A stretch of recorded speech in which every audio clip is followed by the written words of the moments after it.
And this is Timothy Geithner, the Treasury Secretary of the United States of America, and he was on CNBC being questioned about this practice. And the journalist asked him first, like, is there something morally wrong with bankers? And Timothy Geithner refused to answer the question. Basically, he talked about all the poor Americans and all these Americans on food stamps. And then the journalist asked him about the banker bonuses. It is inexplicable. People can't understand why that is fair. But you understand it because you know this culture. Why is it happening? I don't understand it really. I really don't understand it. Unexplicable. Is that a word? I'm not sure, actually. Maybe you should look it up online. I don't think so. I thought this guy went to an Ivy League school. I thought he was part of the establishment. I thought he's from the same town I grew up in, Larchmont, New York. You would think he knew what a word unexplicable doesn't exist. This guy is a shame to people in Larchmont, New York, and around the world. I'm ashamed, as an American, to be associated with this nincompoop, Tim Geithner, who's obviously part of the financial terrorist network. Well, I want to talk about the fact that the mysteries of the market are unexplainable. The mysteries of bankers are inexplicable. Nobody can understand them. But we can understand the terrorists, the poor people in Haiti, all the need to control all Americans, that they're not safe, they can't take care of themselves. Those are all explicable. They understand what everybody else needs, but they can't understand bankers. They're a mysterious, separate force outside of society. Right. Well, this is the whole Lloyd Blankfein defense, that they're doing God's work, which is why I say you have to equate these guys with any terrorist who claim they're doing God's work, and they refuse to give any details. They just say, oh, we're blowing ourselves up because we're doing God's work.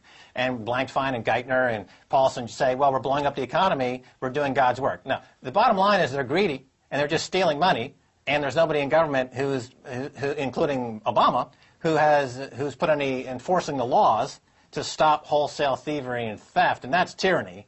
And tyranny, by definition, in the Constitution of the U.S., deserves the extreme measures, as articulated in that document. Well, and it also would suggest, I mean, this man ran the New York Fed. He was the president of the New York Fed for years. He was supposed to be overseeing these people, and now he's supposed to be overseeing the entire banking system in America as the head of the Treasury. And yet he doesn't, these people are mysterious to him. Imagine going to your oncologist and talking to them about cancer, and they say, well, actually, it's a mystery to me. I have no idea what cancer is about or how to control it. It's arbitrage. You see, they're arbitraging their insider manipulation and their insider trading with the overall stupidity that is manufactured by Fox News and these media outlets, and CNBC and Jim Cramer. And between the two, they steal billions of dollars. It's an intelligence arbitrage. It's classic intelligence arbitrage. The people are fed absolute nonsense, and Geithner and his insiders work on a separate network of intelligence, and they use it to inside trade and manipulate grossly. Well, I have two final headlines to get through, and that is Move Your Money. This is a campaign started by Arianna Huffington, and because Tim Geithner and because President Obama and because Senator McCain and all these people cannot do anything for the American people, they refuse to stand up to the bankers. The people of America are trying to respond in their own way, and this is one of the campaigns to move your money out of the big four, too big to fail banks and into local community banks. Now, the next headline I have that goes along with this is from the Washington Post, and they kind of mock this campaign. They say, quote, ordinary Americans lack the power to hurt the big banks. And they said the reason why this is so is that the ordinary Americans only have, on average, $4,000, and that it's just too complicated to move from one bank to the other, so they won't do it. We're going to talk about this when we come back from the break with a woman who goes by the name of Ann Minch, and she's organizing a revolt of just such people, so stay tuned.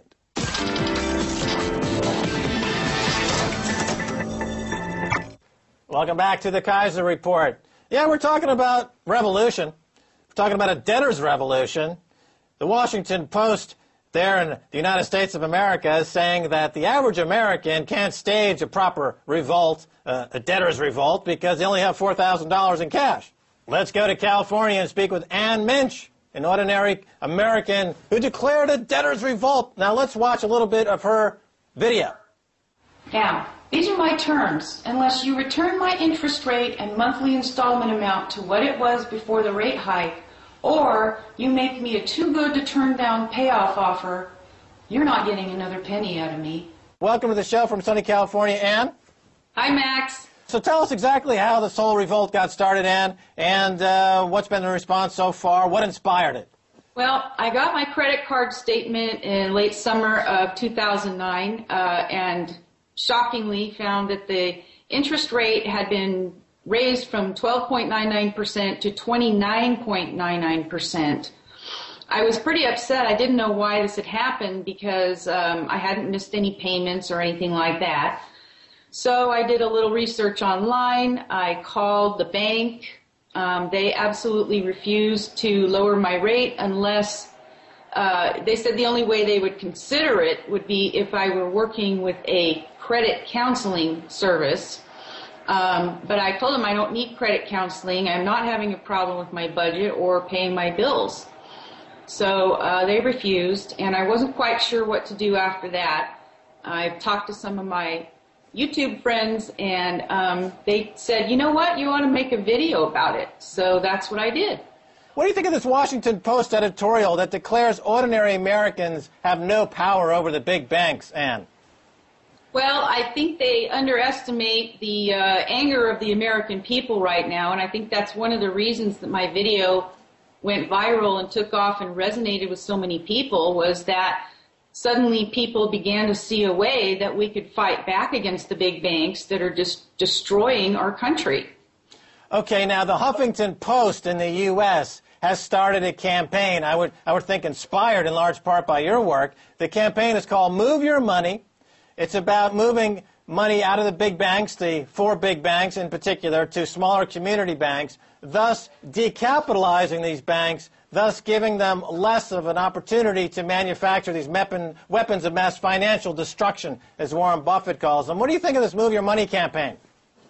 I think it's awesome, Max. In fact, I've been in contact with them to collaborate and have links on each other's websites. It's one of the things that I call for in my Debtors Revolt plan, and when I come out with my sort of upgraded version, which I'm calling a tax revolt, although very little of it will have to do with the IRS. But part of that is going to be a complete boycott of all the major banks and Wall Street financial institutions. So you think that this debtors revolt, your thought is that it's got the economies of scale, it can make a dent in the financial terrorism that we see on Wall Street. What has been the response from Bank of America? Have you gotten much word from them? They have not contacted me except the one time when the video went viral. It had been out for about 10 days, and I finally got a call from Jeff Crawford, who is the Senior Vice President of existing credit card accounts. He didn't really want to discuss the video. He was only interested in negotiating my rate back down, which we did.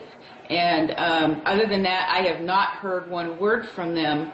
Your video touched a nerve, and there's anger in the U.S. There seems to be a lot of anger in the U.S., and it seems like that anger now is being pointed at the banking establishment. So less of these campaigns that are really the anti-war campaigns or other populist campaigns. They all seem to be fusing together into one major campaign pointed at the crooks on Wall Street. Do you get that sense?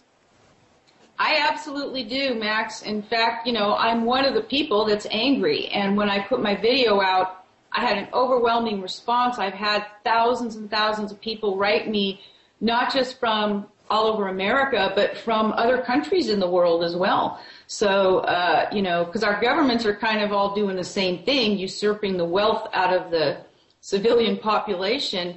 And we've had enough, and we're not going to take it.